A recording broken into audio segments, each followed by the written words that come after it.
J'avais ainsi appris une seconde chose très importante, c'est que sa planète d'origine était à peine plus grande qu'une maison. Ça ne pouvait pas m'étonner beaucoup. Je savais bien qu'en dehors des grosses planètes comme la Terre, Jupiter, Mars, Vénus, auxquelles on a donné des noms, il y en a des centaines d'autres qui sont quelquefois si petites qu'on a beaucoup de mal à les apercevoir au télescope.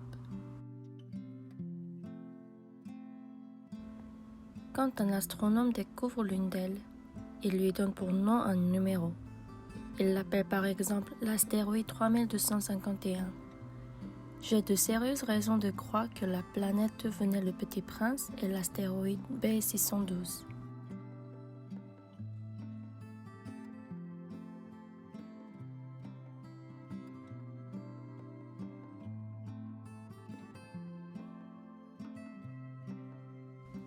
Cet astéroïde n'a été aperçu qu'une fois au télescope en 1909 par un astronome turc. Il avait fait alors une grande démonstration de sa découverte à un congrès international d'astronomie. Mais personne ne l'avait cru à cause de son costume. Les grandes personnes sont comme ça. Heureusement pour la réputation de l'astéroïde B612, un directeur turc imposa à son peuple, sous peine de mort, de s'habiller à l'européenne. L'astronome refit sa démonstration en 1920 dans un habit très élégant, et cette fois-ci, tout le monde fut de son avis.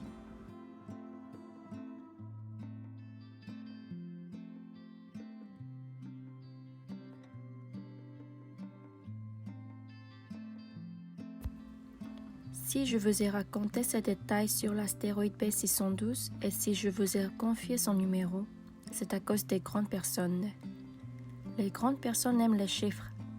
Quand vous leur parlez d'un nouvel ami, elles ne vous questionnent jamais sur l'essentiel.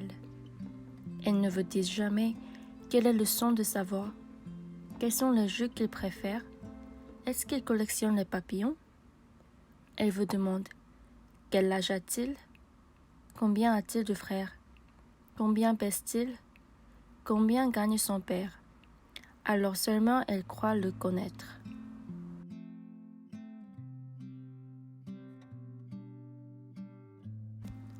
Si vous dites aux grandes personnes « J'ai vu une belle maison en briques roses, avec des géraniums aux fenêtres et des colombes sur le toit », elles ne parviennent pas à s'imaginer cette maison. Il faut leur dire « J'ai vu une maison de 100 000 francs ». Alors elles s'écrient « Comme c'est joli !»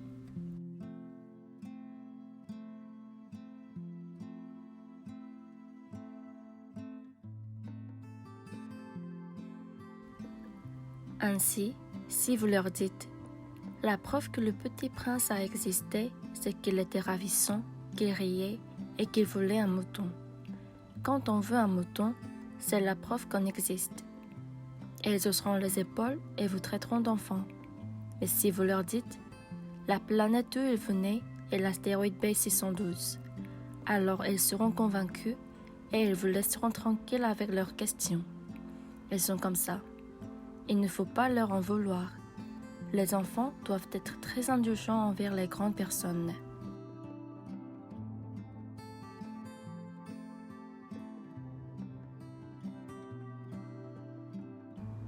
Mais bien sûr, nous qui comprenons la vie, nous nous moquons bien des numéros. J'aurais aimé commencer cette histoire à la façon des contes de fées. J'aurais aimé dire « Il était une fois un petit prince qui habitait une planète à peine plus grande que lui et qui avait besoin d'un ami. » Pour ceux qui comprennent la vie, ça aurait un air beaucoup plus vrai.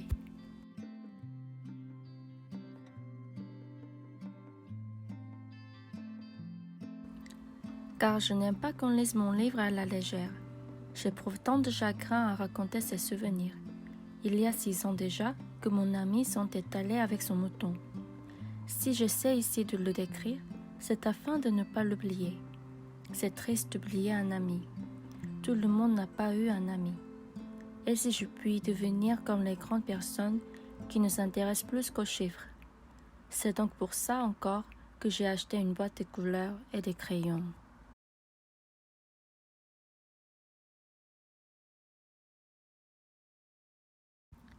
C'est dur de se remettre au dessin à mon âge, quand on n'a jamais fait d'autres tentatives que celle d'un bois fermé et celle d'un bois ouvert, à l'âge de 6 ans. J'essaierai bien sûr de faire des portraits le plus ressemblants possible, mais je ne suis pas tout à fait certain de réussir. Un dessin va et l'autre ne ressemble plus. Je me trompe un peu aussi sur la taille. Ici, le petit prince est trop grand. Là, il est trop petit. J'hésite aussi sur la couleur de son costume. Alors je tâtonne comme ci et comme ça, tant bien que mal. Je me tromperai enfin sur certains détails plus importants. Mais ça, il faudra me le pardonner. Mon ami ne donnait jamais d'explication. Il me croyait peut-être semblable à lui. Mais moi, malheureusement, je ne sais pas voir les moutons à travers les caisses. Je suis peut-être un peu comme les grandes personnes. J'ai dû vieillir.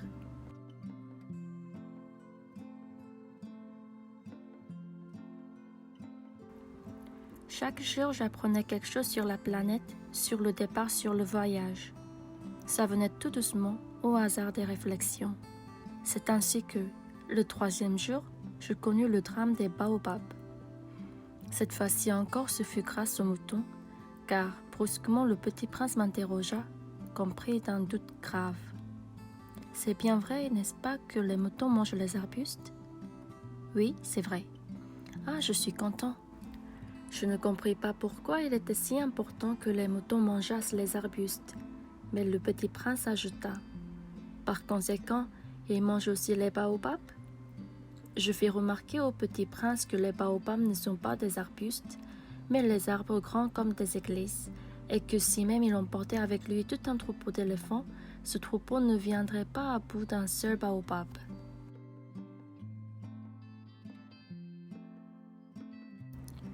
L'idée du troupeau d'éléphants fit rire le petit prince. Il faudrait les mettre les uns sur les autres. Mais il remarqua avec sagesse. Les baobabs, avant de grandir, ça commence par être petit.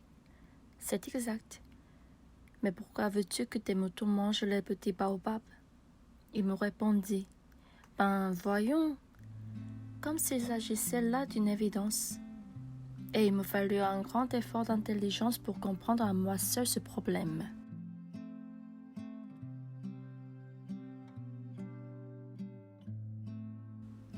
Et en effet, sur la planète du Petit Prince, il y avait comme sur toutes les planètes de bonnes herbes et de mauvaises herbes. Par conséquent, de bonnes graines de bonnes herbes et de mauvaises graines de mauvaises herbes. Mais les graines sont invisibles. Elles dorment dans le secret de la terre, jusqu'à ce qu'ils prennent fantaisie à l'une d'elles de se réveiller. Alors elles s'étirent et poussent d'abord timidement vers le soleil une ravissante petite brindille inoffensive.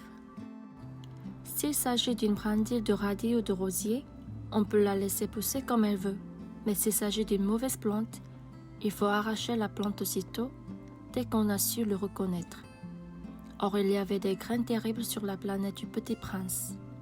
C'étaient les graines de baobab. Le sol de la planète en était infesté. Or un baobab, si l'on s'y prend trop tard, on ne peut jamais plus s'en débarrasser. Il encombre toute la planète. Il la perd fort de ses racines. Et si la planète est trop petite, et si les baobabs sont trop nombreux, ils la font éclater.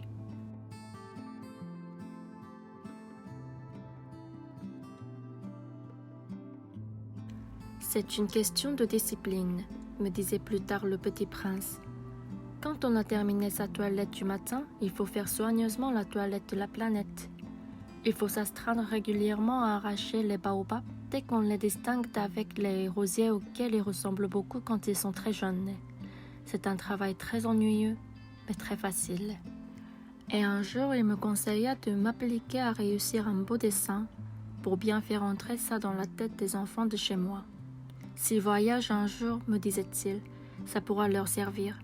Il est quelquefois sans inconvénient de remettre à plus tard son travail. Mais il s'agit des baobabs, c'est toujours une catastrophe. J'ai connu une planète habitée par un paresseux. Il avait négligé 3 arbustes. Et sur les indications du petit prince, j'ai dessiné cette planète-là. Je n'aime guère prendre le ton d'un moraliste. Mais le danger des baobabs est si peu connu et les risques courus par celui qui s'égarait dans un astéroïde sont si considérables que pour une fois, je fais exception de ma réserve. Je dis « Enfants, faites attention au baobab ».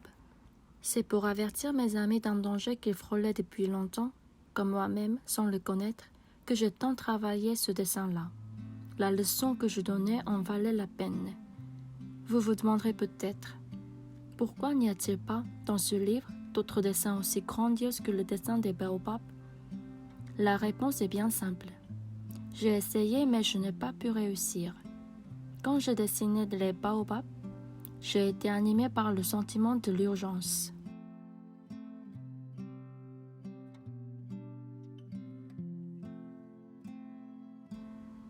Petite prince, j'ai compris peu à peu ainsi ta petite vie mélancolique. Tu n'avais eu longtemps pour distraction que la douceur des couchers de soleil. J'ai appris ce détail nouveau le 4e jour au matin quand tu m'as dit « J'aime bien les couchers de soleil, allons voir un coucher de soleil. Mais il faut attendre. » Attendre quoi? Attendre que le soleil se couche. Tu as eu l'air très surpris d'abord et puis tu as ri de toi-même. Et tu m'as dit « Tu me crois toujours chez moi ?»